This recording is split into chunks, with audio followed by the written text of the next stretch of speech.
La falta de rotaciones, la intensificación sin un manejo adecuado y la colaboración del hombre en su multiplicación han potenciado el escape de malezas resistentes los últimos años.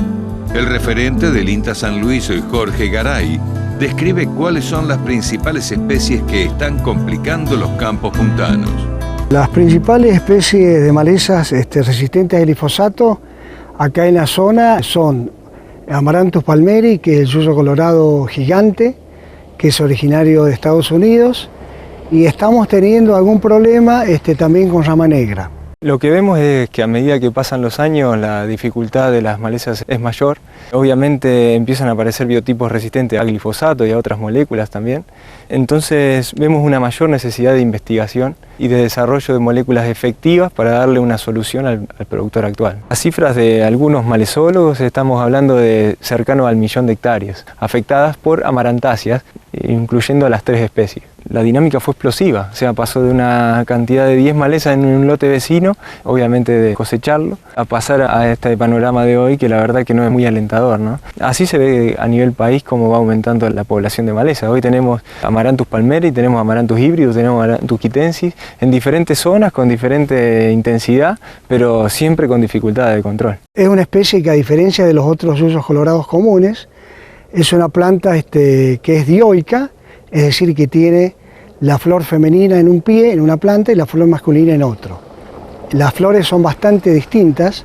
Si nos fijamos en la flor femenina, tiene brácteas espinosas, o sea que uno al tocarlo se pincha, a diferencia de los otros yuyos colorados que no tienen esa particularidad.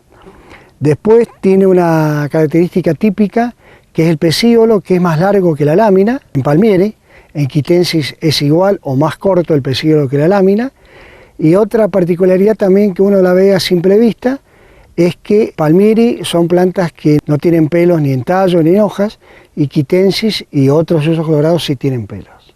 En el caso de Amaranthus palmeri lo que vemos es que tiene una camada muy fuerte de nacimientos en lo que es octubre-noviembre, por lo tanto nosotros deberíamos controlarla previo a la emergencia de la maleza o cuando está empezando a emerger. Obviamente la alternativa de control, cuanto más temprana sea, más efectiva va a resultar, ¿no? Esta aplicación, por ejemplo, de este lote se ha realizado el 25 de octubre aproximadamente, con lo cual agarró la mayoría de las malezas en preemergencia, ¿no? Por una condición de lluvias y de temperaturas, fue el momento ideal y eso da como resultado que hoy, 100 días después o un poco más también, veamos todavía controles satisfactorios a muy buenos, ¿no? El año pasado, en cultivo de soja, yo empecé a ver individuos aislados de yuyo colorado, no tenía identificados qué variedad. Empecé con aplicaciones de glifosato como uno tiende a hacer en soja comúnmente. Hice una primera aplicación, no tuve resultado. Me fui a una segunda aplicación, tampoco lo tuve. Medio que atribuí a condiciones ambientales que no eran muy buenas para aplicar, que a un problema de la maleza. Arrancó en soja, que es también más fácil de que arranque porque uno en soja casi hacer glifosato como herbicida post-emergente para controlar malezas, y las condiciones ambientales en esta zona no son de las mejores para aplicar, entonces me parece que hoy entra más fácil para la soja que por otro cultivo. En los otros cultivos no tuve estos problemas por rotar herbicidas residuales. Cosechamos el cultivo de soja, la planta quedó cortada a la mitad, seca, después en el invierno se secó. En esos lotes tampoco tuve posibilidades de entrar en barbechos largos porque no había condiciones de aplicación. Sí entré más adelante rotándolos con girasol en ese caso, de soja girasol, y no tuve grandes problemas. Sí en lotes que venían de soja, soja sobre soja, con herbicidas como clorimurón, que fue el que apliqué como residual, no lo pude frenar, vi el nacimiento, apliqué glifosato, tampoco pude controlar nuevamente, hasta que pude conseguir Flex para poder empezar a controlar. Para solucionar este problema ya no podemos contar únicamente con el glifosato como contábamos antes, sino que por lo menos tenemos que hacer 2 a 3 aplicaciones de residuales con post-emergentes y después prestarle atención a todos los lotes del campo donde va apareciendo, porque tiene, como dijimos, una capacidad de dispersión muy grande esta maleza. Un año en un lote vemos a lo mejor 10 plantas y al año siguiente vemos el lote vecino que está completo. Es por la capacidad de formación de semillas y de dispersión que tiene la especie. La prolificidad de crecimiento que tiene el yuyo colorado es altísimo. En parcelitas de un cuarto de metro cuadrado, de una semana a la otra, te pueden llegar a ser 50 individuos. Tener malezas resistentes y alta infectación de malezas resistentes genera dos problemas. Una, competencia entre plantas que baja el rinde directamente. Y otra, si la planta que compite es muy grande, genera un tallo prominente y tenés problema de cosecha por un tema mecánico de operatividad de corte de esa maleza. La máquina no te la quieren cosechar directamente. David Felipe expone los resultados que obtuvieron combinando distintos modos de acción para combatir Amaranthus palmeri, una maleza que llegó al país desde el hemisferio norte. Lo que nos trajo a esta jornada es fundamentalmente el control de Amaranthus palmeri, una maleza que realmente preocupa, importada desde Estados Unidos, con ciertas características que la hacen una de las malezas más importantes a nivel mundial.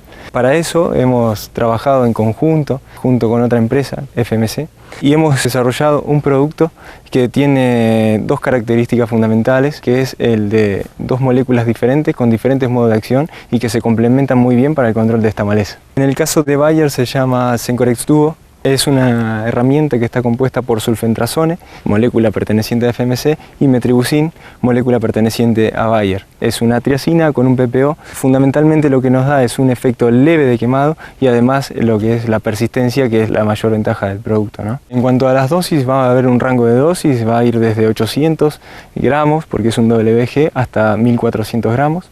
Obviamente que esa dosis va a estar acorde a un tipo de suelo y a una condición edáfica puntual para que la eficiencia no se vea afectada, ¿no? Estamos haciendo un screening de productos herbicidas con posibilidades de control sobre esta maleza.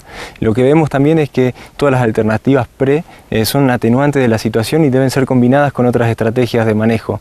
Además, tenemos que tener en cuenta estrategias post. Hoy por hoy hay PPOs, por lo general post soja, selectivos para el cultivo, con cierta acción sobre la maleza, y una vez que esté introducida la soja Liberty Link o LL, ahí tenemos una buena alternativa teniendo el glufosinato de amonio como una alternativa de control post. Acá en el lote demostrativo que está acá en este campo, en La Lucía, hemos visto unas parcelas con muy buenos controles, con el producto Sencorex Duo, que es una mezcla de metribuzin con sulfentrazone, con muy buen control. Hemos visto en 4 meses que se aplicó el producto prácticamente sin nacimiento de Amaranthus palmeri. Y en maíz, mesotrione con sinsulfurón, producto cuya marca es Adengo también, se comporta muy bien.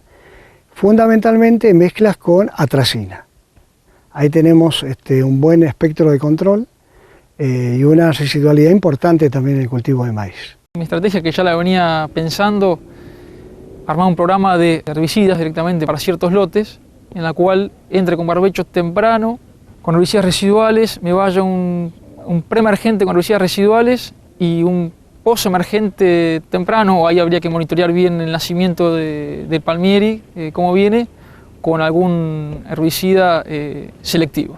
La limpieza de la maquinaria que entra al campo, que sale del campo, la cosechadora, si bien es una práctica que la gente no está muy acostumbrada a realizar, pero bueno, la vamos a tener que comenzar a exigir en los establecimientos. Máquina que viene de una zona donde hay sospechas de la presencia de esta especie, va a tener que ser limpiada antes de empezar a trabajar, ¿no? La otra práctica, animales que vengan de zonas con esta especie, hacerle el desbaste. Y en algunos campos acá de la zona sur, lo que se ha empezado a hacer, aquellas plantas que no se pudieron controlar en el cultivo, sacarlas manualmente con azada.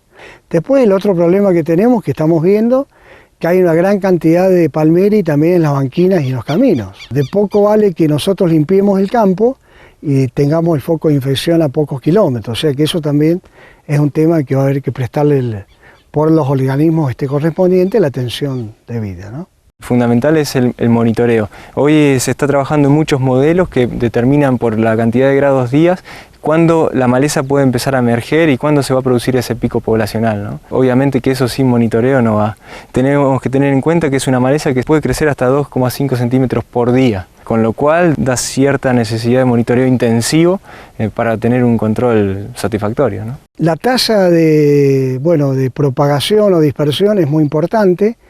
En condiciones óptimas, es decir, con altas temperaturas, esta especie puede llegar a producir hasta 500.000 semillas por planta, que sería una locura si eso realmente se cumple, aunque no germinen todas. Tiene una capacidad de dispersión muy importante, germina en los primeros centímetros del suelo, o sea, prácticamente en la superficie, o sea que en siembra directa tenemos un problema real. Si bien algunas herramientas de manejo se han copiado de los farmers, se trabaja en Argentina para adaptar el uso de productos a las características de los campos y climas locales. Hemos estado realizando viajes a Estados Unidos para conocer la problemática en sí, para ver cómo actuar sobre ella y para que no nos agarre desprevenidos. Siempre es importante no solamente tener los datos de afuera, sino ponerlos en práctica en nuestro país para ver si realmente funcionan o no. En el caso de hoy por hoy estamos ensayando fuertemente lo que es Sencorex Duo. Además tenemos Sencorex como una herramienta, Metribuzin es una herramienta muy importante como preemergente para el cultivo de soja. Además estamos trabajando en otras estrategias, una fundamental es la de Liberty POS en maíces HX, esa es fundamental. Y además estamos probando ensayos de HPPDs, diferentes modos de acción, diferentes mezclas, otras mezclas de PPO. Creo que es algo desafiante para el futuro y bueno, nos vemos con buena experiencia.